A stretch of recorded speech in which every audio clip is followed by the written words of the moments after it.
Hello, welcome to the Plain Language Workshop.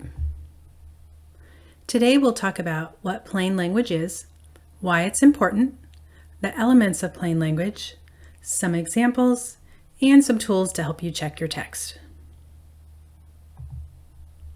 First off, what is plain language?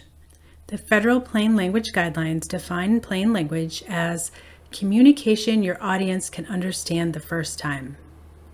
Plain language is clear and concise. Where did the concept come from? The Plain Writing Act became a federal law in 2010 and applies to federal agencies. In response to the law, the U.S. government developed the Federal Plain Language Guidelines. Plain language promotes the ideals of transparency, usability, equity, and accessibility. You may also hear it referred to as plain writing. So I know we're not a federal agency, but we are mandated to comply with the Web Content Accessibility Guidelines, or WCAG 2.0 AA. One of the 4 core principles of WCAG is understandable. Information must be understandable. An entire section of this principle focuses on guidelines related to readability. Why is plain writing important? Plain writing is useful for everyone, but it is crucial for users with cognitive disabilities, language barriers, and low literacy. It is also valuable for people under stress.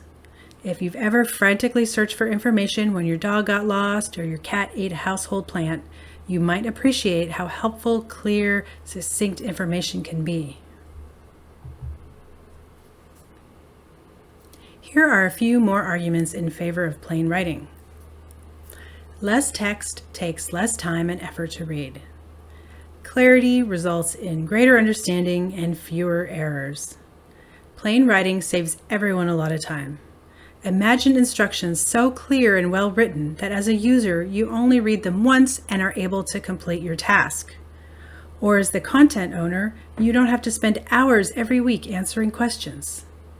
Plain writing is a gift to your end users. Here are some of the most important elements of plain language. Consider your audience, less is more, chunk your content, active voice, and positive language.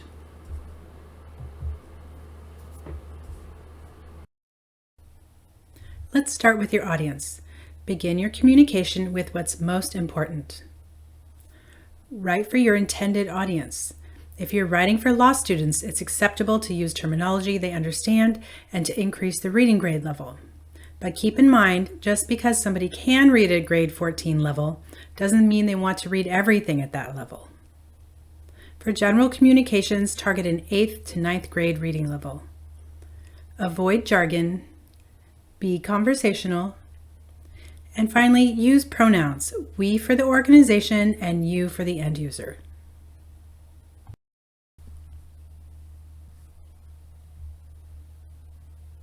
In most cases, your audience simply wants the gist of it.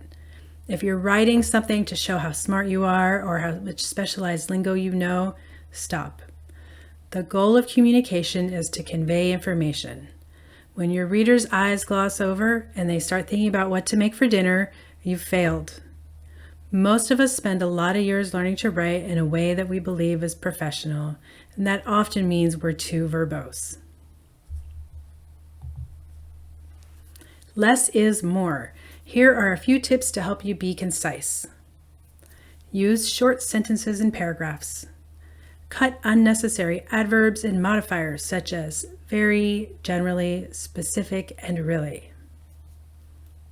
Beware of prepositions such as of, to, and on, and redundant words, past memories, true facts. Much of the time, these words signal you can make cuts without losing meaning. And finally, avoid hidden verbs. Here are a couple of examples of hidden verbs. You can say apply instead of complete an application. You can say pay $100 instead of make a payment of $100. In a nutshell, say what you want to say with the fewest words possible. Let's talk about how to chunk your content. Use short descriptive headings. Use typography to identify content types and define hierarchy. Use bulleted or numbered lists when possible. The idea is to break up your content into chunks. This prevents users from being hit with a wall of words. What is active voice? In active voice, the subject performs the action. In passive voice, the subject is acted upon by the action. In most, but not all cases, active voice is preferable over passive voice. Let's look at some examples. Here's a sentence written with passive voice. The man was bitten by a dog. Here it is using active voice. A dog bit the man. It's better, right? It's clearer. Here's another example of passive voice. It is believed by the candidate that Congress should act. Now, if we rewrite that with active voice, it reads, the candidate believes Congress should act. If you weren't an English major and you're sitting there worrying about being able to do this, don't worry. There are tools to help, but we'll get to that in a little bit. Now let's talk about positive language. Using negatives, double negatives, and exceptions can create a stumbling block for users. Focus on what you want the user to do. Here's an example. If we say, don't yell indoors, that's negative language. The focus is on the behavior you don't want. If we say, speak quietly indoors, the end user understands exactly what you want them to do. Here are a couple more examples of negative language. Let's look at number 1, which contains a negative and an exception. It says, customers may not order cheeseburgers except on Tuesdays. How would you fix this to convert it to positive language? I'll give you a minute. When you're done with number 1, go on to number 2, which contains a double negative.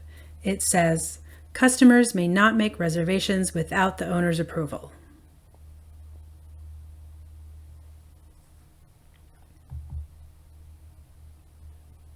Let's look at how to turn that frown upside down.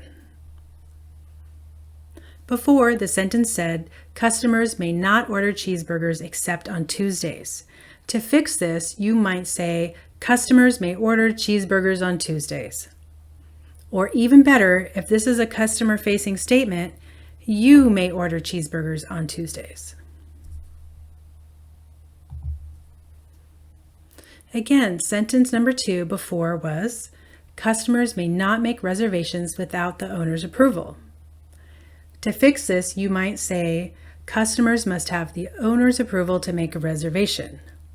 And even better, if this is customer-facing, you must have the owner's approval to make a reservation. Are there tools for plain language? Yes, the Hemingway Editor App is a free online tool. To use it, just paste in your text and it will identify the reading grade level, passive voice, hard to read sentences, and difficult words and alternatives you might use instead. The great thing about the Hemingway app is that you can make edits right in the tool and it will continually update its findings. Here's a verbose statement that could use some help. It says, the matriculant will be considered eligible for enrollment upon a comprehensive evaluation of their documentation and subsequent determination of their adherence to the established admission criteria. Whew!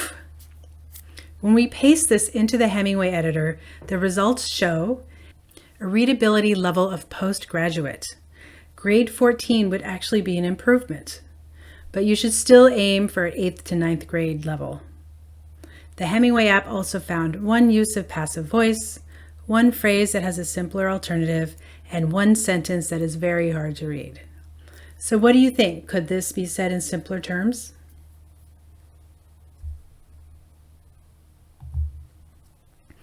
Here's what we think they meant. We will review your documents to make sure you meet our admission requirements. When we paste this into the Hemingway app, it has a readability level of 9th grade and nothing is flagged. I can't recommend this tool enough. If you work with sensitive data and you don't feel like it's safe for you to use this as a web-based tool, they also offer an offline downloadable version for a small fee. Thanks for joining us today. Here are a few resources you may find helpful.